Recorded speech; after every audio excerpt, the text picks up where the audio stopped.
হযরত ইমাম আহমদ ইবনে হাম্বল উনি মক্কার সফরে যাওয়ার পরে রাতের বেলা ঘুমায় গেলেন।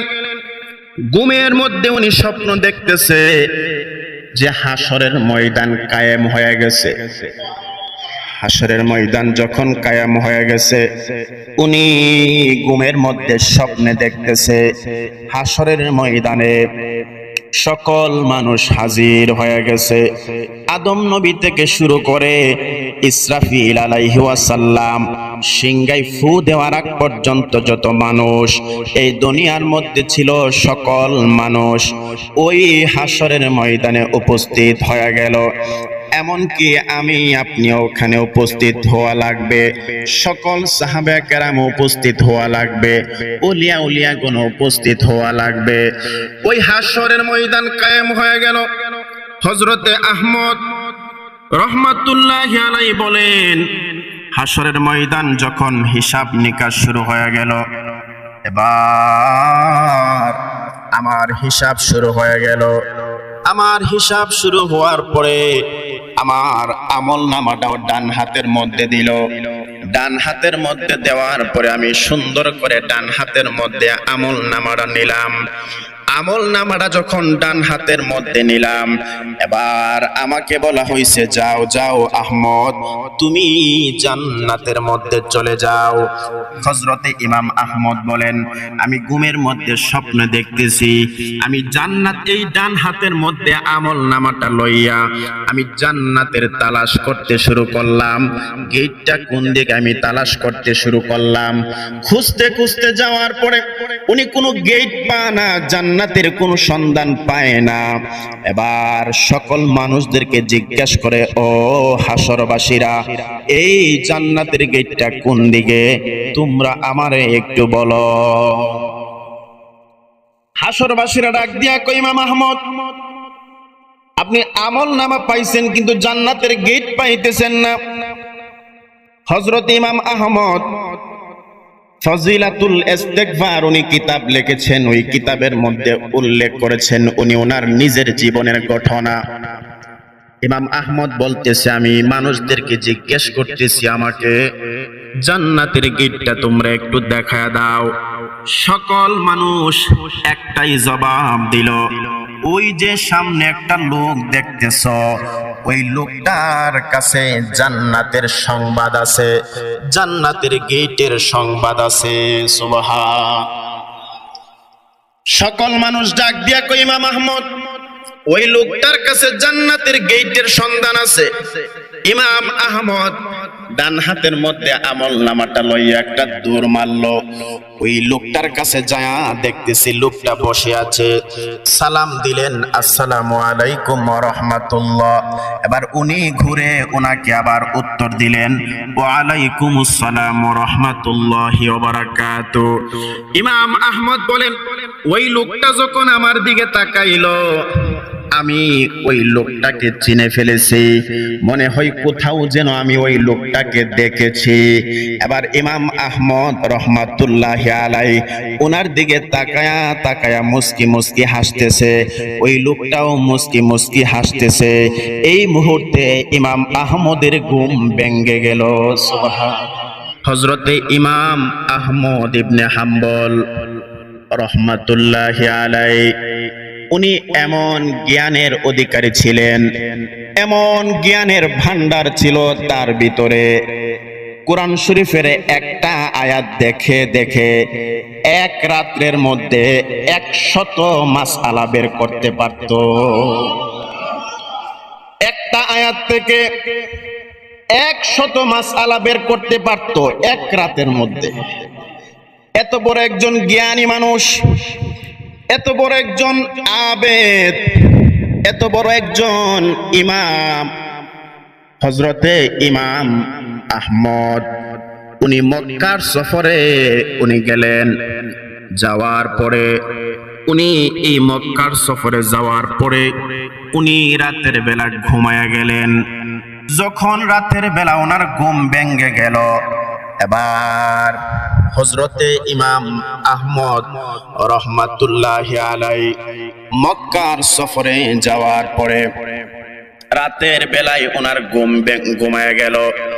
ঘুমের মধ্যে উনি স্বপ্ন দেখতেছে ওই যে চার মাযহাবের যে ইমাম হযরতে ইমাম আবু হানিফা, ইমাম মালিক, ইমাম শাফি এবং ইমাম আহমদ ইবনে হাম্বল, সেই আহমদ ইবনে হাম্বল রহমাতুল্লাহি আলাইহির কথা আমি বলতেছি।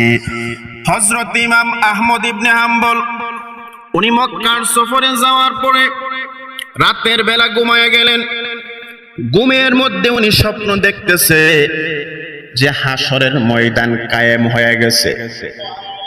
হাসরের ময়দান যখন কায়েম হয়ে গেছে, উনি ঘুমের মধ্যে স্বপ্নে দেখতেছে হাসরের ময়দানে সকল মানুষ হাজির হয়ে গেছে। আদম নবী থেকে শুরু করে ইসরাফিল আলাইহি ওয়াসাল্লাম সিংগাই ফু দেওয়ার আগ পর্যন্ত যত মানুষ এই দুনিয়ার মধ্যে ছিল, সকল মানুষ ওই হাসরের ময়দানে উপস্থিত হয়ে গেল। এমনকি আমি আপনি ওখানে উপস্থিত হওয়া লাগবে, সকল সাহাবা কেরাম উপস্থিত হওয়া লাগবে, উলিয়া উলিয়াগণ উপস্থিত হওয়া লাগবে। ওই হাসরের ময়দান কায়েম হয়ে গেল। হযরতে আহমদ রহমাতুল্লাহি আলাইহি বলেন, হাসরের ময়দান যখন হিসাব নিকাশ শুরু হয়ে গেল, এবার আমার হিসাব শুরু হয়ে গেল। আমার হিসাব শুরু হওয়ার পরে আমার আমল নামাটা ডান হাতের মধ্যে দিল। ডান হাতের মধ্যে দেওয়ার পরে আমি সুন্দর করে ডান হাতের মধ্যে আমল নামাটা নিলাম। আমল নামাটা যখন ডান হাতের মধ্যে নিলাম, এবার আমাকে বলা হয়েছে, যাও যাও আহমদ, তুমি জান্নাতের মধ্যে চলে যাও। হযরতে ইমাম আহমদ বলেন, আমি ঘুমের মধ্যে স্বপ্ন দেখতেছি আমি জান্নাত, এই ডান হাতের মধ্যে আমল নামাটা লইয়া আমি জান্নাতের তালাশ করতে শুরু করলাম। গেটটা কোন দিকে আমি তালাশ করতে শুরু করলাম। খুঁজতে খুঁজতে যাওয়ার পরে উনি কোনো গেট পায় না, জান্নাতের কোনো সন্ধান পায় না। এবার সকল মানুষদেরকে জিজ্ঞাসা করে, ও হাসরবাসীরা, এই জান্নাতের গেটটা কোন দিকে, তোমরা আমারে একটু বলো। হাসরবাসীরা ডাক দিয়া কই, ইমাম আহমদ, আপনি আমল নামা পাইছেন কিন্তু জান্নাতের গেট পাইতেছেন না। হযরত ইমাম আহমদ ফজিলাতুল ইস্তিগফার উনি কিতাব লিখেছেন, ওই কিতাবের মধ্যে উল্লেখ করেছেন উনি ওনার নিজের জীবনের ঘটনা। ইমাম আহমদ বলতেছে, আমি মানুষদেরকে জিজ্ঞেস করতেছি আমাকে জান্নাতের গেটটা তোমরা একটু দেখায় দাও।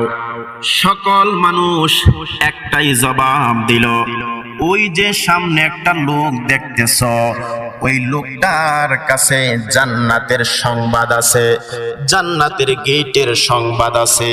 সুবহান। সকল মানুষ ডাক দিয়া কই, ইমাম আহমদ, ওই লোকটার কাছে জান্নাতের গেটের সন্ধান আছে। ইমাম আহমদ ডান হাতের মধ্যে আমল নামাটা লইয়া একটা দৌড় মারলো। ওই লোকটার কাছে যায় দেখতেছি লোকটা বসে আছে। সালাম দিলেন, আসসালামু আলাইকুম ওয়া রাহমাতুল্লাহ। এবার উনি ঘুরে ওনাকে আবার উত্তর দিলেন, ওয়া আলাইকুমুস সালাম ওয়া রাহমাতুল্লাহি ওয়া বারাকাতুহু। ইমাম আহমদ বলেন, ওই লোকটা যখন আমার দিকে তাকাইলো, আমি ওই লোকটাকে চিনে ফেলেছি, মনে হয় কোথাও যেন আমি ওই লোকটাকে দেখেছি। এবার ইমাম আহমদ রহমাতুল্লাহি আলাইহি ওনার দিকে তাকায়া তাকায়া মুস্কি মুস্কি হাসতেছে, ওই লোকটাও মুস্কি মুস্কি হাসতেছে। এই মুহূর্তে ইমাম আহমদের ঘুম ভেঙে গেল। সুবহান।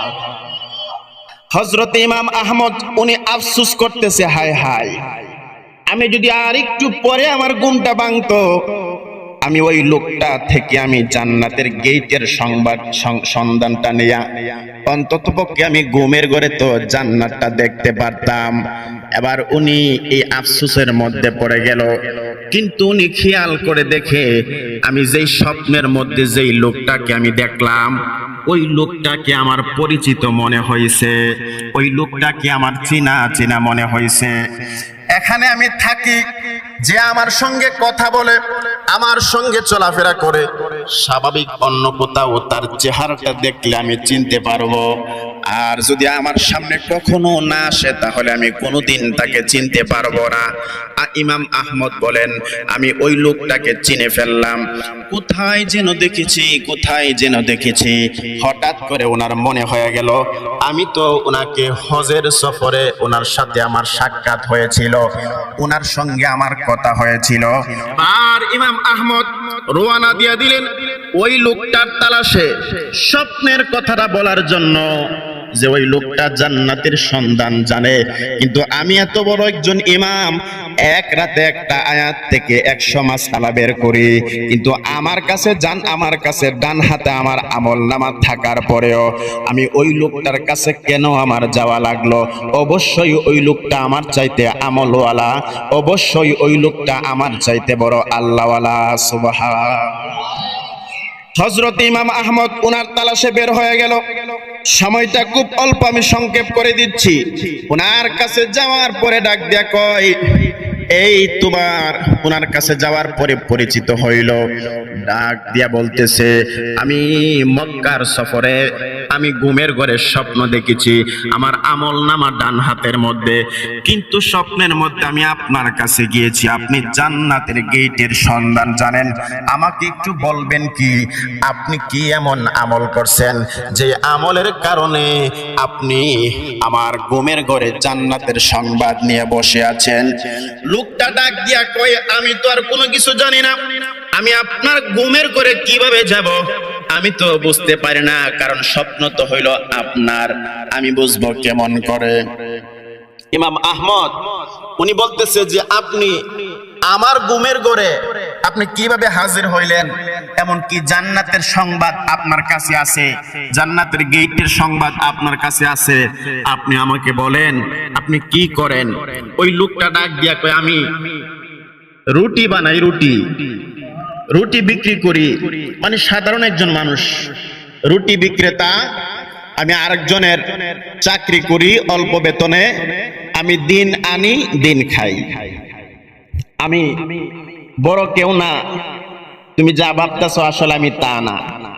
ইমাম আহমদ বলতেছে যে না, আপনার পরিচয়টা আমাকে একটু দেন। তো উনি বলতেছে, আমি আসলে একজন রুটির মেকার, রুটি বিক্রেতা, আমি আরেকজনের আন্ডারে আমি চাকরি করি, অল্প বেতনে আমি চলাফেরা করি। তখন বলতেছে যে আমি রাত্রেবেলা ঘুমাইলাম, ঘুমের ঘরে আমি স্বপ্নে দেখলাম যে সকল মানুষ কেউই জান্নাতের গেটের সন্ধান দিতে পারে না, কিন্তু আপনার কাছে জান্নাতের সন্ধানটা আছে। এটা কি জন্য? হাজার হাজার মানুষ, কিন্তু এরপর আপনার কাছে কেন আল্লাহ দিল? একটা কারণ যদি আমাকে বলতেন, আমি ইমাম আহমদের খুব উপকার হইতো। রুটি বিক্রেতা বলতেছে, আমি আসলে বড় কোনো আল্লাহওয়ালাও না, আমি কোনো বুজুর্গ ব্যক্তিও না, আমি সাধারণ একজন মানুষ, আমি রুটি বিক্রি করি আর 5 ওয়াক্ত নামাজ পড়ি, আমি ফাঁকে ফাঁকে একটু ইস্তেগফার করি। সুবহানাল্লাহ। এই ইস্তেগফার বলে আমি যদি প্রতিদিন নাও পড়ি তাহলেও মিনিমাম 500 বার আমি ইস্তেগফার পড়ি। সুবহানাল্লাহ। এই ইস্তেগফার, এটার কারণে আল্লাহ তার মর্যাদা বাড়াইছে। শুধুমাত্র ইস্তেগফার, আস্তাগফিরুল্লাহ, কতটুক শব্দই, শুধুমাত্র কি এটা তো সবাই পারেন, এটা পারেন না সবাই? বলেন না আস্তাগফিরুল্লাহ। এই শুধুমাত্র এতটুক শব্দ, এটা মানুষের রিজিক বৃদ্ধি করে, এটা মানুষের জ্ঞানকে বৃদ্ধি করে। আস্তাগফিরুল্লাহ, এটা মানুষের পূর্বের গুনাহ আল্লাহ ক্ষমা করে। সুবহানাল্লাহ।